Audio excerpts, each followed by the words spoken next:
Another thing you have to do through the process is get your people on the same page.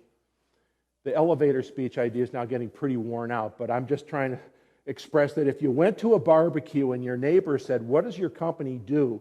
that you could give them a memorable message in the time it takes to cook a hot dog or whatever. You don't have a lot of time. When somebody at this conference says, "What does your company do?"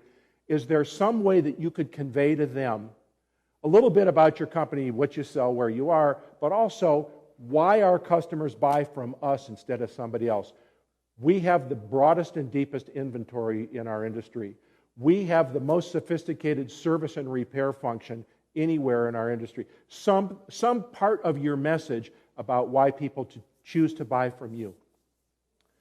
The boxes on the left, and I'm going to show you some examples in a few minutes. Remember, we only have an hour, so sort of a top view.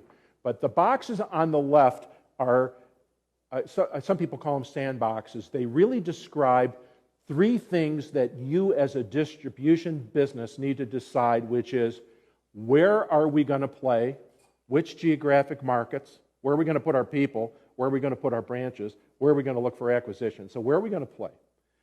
What products and services are we going to sell? In other words, what do we want our customers to buy from us? And that these days usually includes services as well as products for most distributors. And also, we have to decide which customer segments are we going to design our offering to appeal to. In other words, which segments are we going after?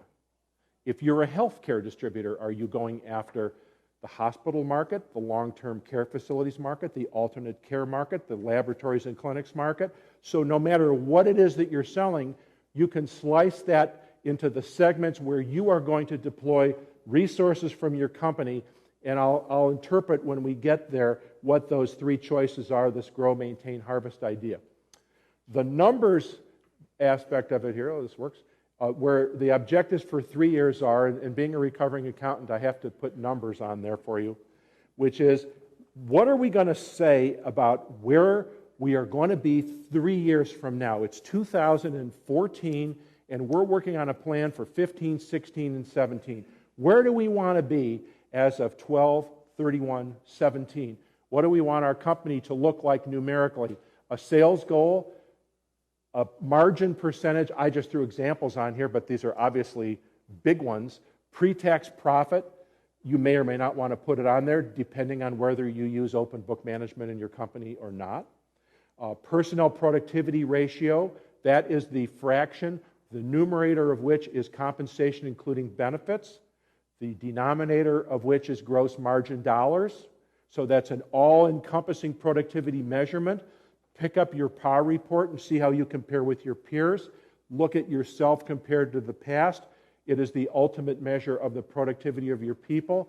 I'm going to mention it one more time because I think it's so important. It's the most profound indicator of profitability of distributors that we look at. I've never seen a distributor who's a high-performance company in terms of profitability that doesn't have a highly productive workforce. And the measurement there, of course, it's like golf. The lower the percentage, the better. But one more thing about the personnel productivity ratio, it does not mean your people are lower paid. Generally speaking, it means you have fewer people and they're better paid.